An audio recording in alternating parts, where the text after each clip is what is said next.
అయోధ్యలో ఒక అతను ఉండేవాడు. సో తను చాలా బద్ధకంగా ఉన్నాడనమాట, చాలా లేజీ. సో ఎల్లప్పుడు తను భోజనం తినాలి, పడుకోవాలి, పని ఏం చేసేవాడు కాదు.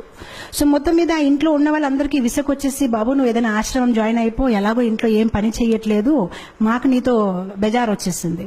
సో మొత్తం మీద తను అనుకున్నాడు, సరే అయితే నేను ఏదో ఒక ఆశ్రమం జాయిన్ అయిపోతాను ఎందుకు అని. తను వెతుకుంటున్నాడు అయోధ్యలో ఏ ఆశ్రమం జాయిన్ అవ్వాలి ఎక్కడికైనా. మొత్తం మీద ఒక ఆశ్రమంలో తను ఏం గమనించాడంటే, ఓ గురుగారు ఉన్నారు.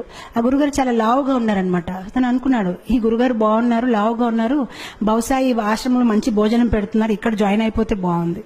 కొంతసేపు తర్వాత గురుగారు శిష్యులు వచ్చారు, వాళ్ళు కూడా లావుగా ఉన్నారు. తనకి కన్ఫర్మ్ అయిపోయింది, ఇది బాగుందండి, ఇక్కడ నేను జాయిన్ అవుతాను, భోజనం బాగా పెడతారని. వెళ్ళాడు గురుగారి దగ్గర, నేను మీ ఆశ్రమాన్ని జాయిన్ అవుతాను, కానీ నాకు ఒకటే, భోజనం ఎన్నిసారి పెడతారు? సో గురుగారు అన్నారు 2 times నాకు సరిపోతుంది, నాకు 3 times కావాలంటే గురుగారు అన్నారు, పొద్దున ఇస్తారు కదా, అదే నువ్వు